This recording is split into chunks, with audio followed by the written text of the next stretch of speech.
Hello everyone and welcome back to my day 2 recap of the Summit 5. In yesterday's video, I found there were some issues with the audio and hopefully that's fixed for today.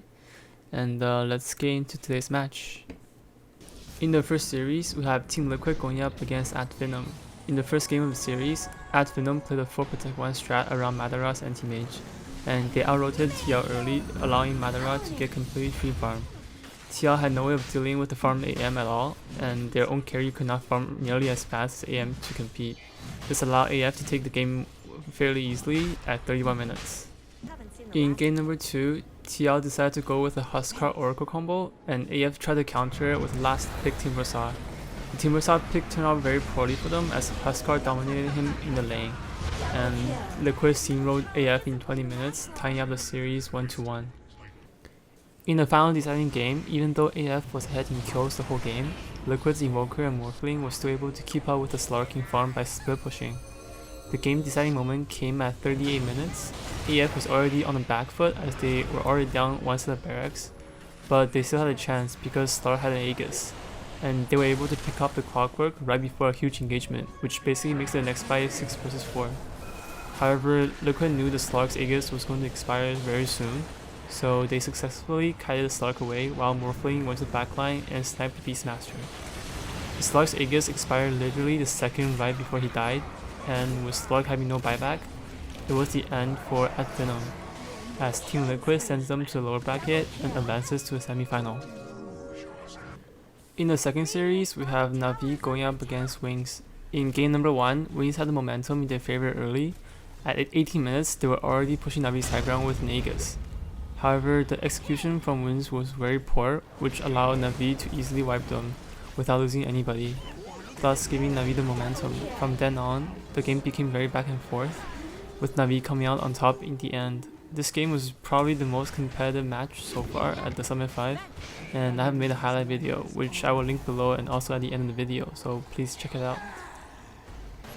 For the second game, Wings once again picked the Drow Ranger strat. This time, they pretty much went all in by picking 5 squishy range heroes. It worked wonderfully for them early game, but similar to game 1, Wings attempted to push their advantage just one step too far. They tried to contest the Radiant Ancient stack, but they got slowly chipped down by Tinker's Rocket Spam, and the AoE from Bristleback's Close Spray and Batrider's Sticky Napalm proved to be more than enough to take care of Wings, which eventually led to a team wipe going Navi's way. However, despite Wings' early mistakes, all of their heroes were still very farmed. Even their supports had tons of farm thanks to Drow Ranger Aura. They were able to farm up BKB to mitigate Tinker's damage in teamfights. Despite Navi's valiant effort, Wings once again showed the power of Drow Ranger strat. One simple pickoff, and they were able to quickly take down buildings even against an Agnum's Tinker defense, as Wings were able to take game number 2 and force a final deciding game. In game number 3, Wings Captain Y had a fantastic display on the Vengeful Spirit. At 3 minutes, he rotated mid to help Queen of Pain to finish off the Invoker. Merely 30 seconds later, after suffering the pain of Drow Ranger, Navi decided to shut her down by putting Doom and Darkseer against her in lane. They were hoping to run her down with Iron Shells, and it almost worked, but Vengeful's TP turned a guaranteed 2 kills for Navi into 2 kills for Wings, not to mention he also saved the carry Drow Ranger. 1 minute later, Navi decided to have another go at Drow. This time even the Wisp came to help to make sure they secured the kill, but once again, Vengeful was there to foil their plan. At 6:30, once they ensured Drow had a good enough early game to be able to farm on his own, him and Disruptor smoke up and head to mid, killing the Invoker once again, who was already losing very heavily to the Queen of Pain on CS. Shortly after, Y waited at bot lane in the trees. Either he predicted the incoming gank on Tide, or he tried to get a pick off with Tide's Ravage. Regardless of the reason, he was once again at the right place at the right time. As Disruptor TP's in, they were able to get a pick off on the enemy safe lane carry. If you look at a CS chart, top 3 farmers are all on the side of Wings. Thanks to roaming Venge, he single-handedly won the early game for them. Despite Navi's later attempt to salvage the game, which showed a glimmer of a hope for them, the Wings got off to the best start they possibly could have gotten, and it was too much for Navi to handle. Wings takes the series 2-1, and Navi drops down to a lower bracket as Wings moves on to the semi-final. In the last series of Day 2, we have the upper bracket semi-final between Team Liquid and Wings Gaming. For the first game, Wings chose to run the Shadow Demon and Luna Illusion strat, which has been very popular this tournament. It's not a new strat, but it was Wings who brought it back into popularity after showing it at Nion's championship final against Navi. The game was fairly even for the first 20 minutes. Once Wings got their core items, they decided to push. At first, they spread out quite well, with only Luna and her illusions hitting towers to prevent multiple Chrono Spears. But Mind Control patiently held onto the Void ult until the perfect moment. Fights after fights, Void landed some very crucial ults, which allowed Liquid to win multiple team fights in a row. Eventually, the lead became too big for Wings to overcome as Team Liquid took game number 1. In the second game, both teams chose some interesting heroes. Liquid picked a support Legion and Wings picked a Silencer carry.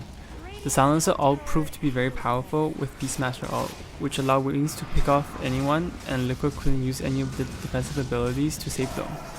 On the other hand, the support Legion didn't prove to be too useful, since the Silencer ult limited his effectiveness. Another interesting hero that made a huge impact this game was the Keeper of the Light, who got an Agnums fairly early, which allowed Wings to siege Liquid's high ground with Kalos Blast, healing everyone on his side. Wings were able to get a 2 melee barracks advantage here, which proved to be enough advantage for them as they were able to get a pick off a few minutes later and just finish off the remaining barracks into game number 2. In the final deciding game, Liquid tried to shut down the jungling Axe by blocking off some of his camps, which slowed down the blink dagger timing on Axe by a lot. The early game looked very good for Liquid since all 3 of their cores was doing very well in farm, while Wings was struggling to keep up. However, an overextension by a Dire side allowed Axe to TP in and get 2 very important kills, which gave him a huge 800 gold boost towards his blink. Once he got his blink, it was go time for Wings, and with Axe leading the way, they slowly regained the gold advantage while keeping the Alchemist in check.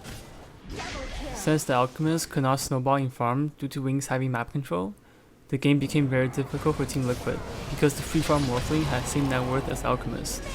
After a few team wipes, the melee barracks already went down at 25 minutes since the Liquid did not have any ways to deal with a farm Morphling and a tanky Axe at all. Remember, this was the Axe that had his camp blocked and solo killed in jungle by the Darkseer, and look at his net worth right now. Wings took game number 3 and they secured themselves a top 3 finish, and they will face OG in tomorrow's upper bracket final. And with that, this concludes my today's recap, and this is how the bracket looks after day number 2. Once again, if you enjoy my videos, please let me know by liking them, leave a comment, and subscribe to my channel. And thank you for watching, and I'll see you next time.